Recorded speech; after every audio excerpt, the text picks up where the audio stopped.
Hello, magandang hapon. Snack time na po. Nakabili po ako ng ube halaya.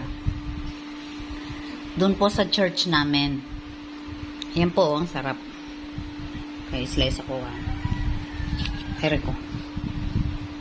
Sensya na po, hawak ko kasi yung camera.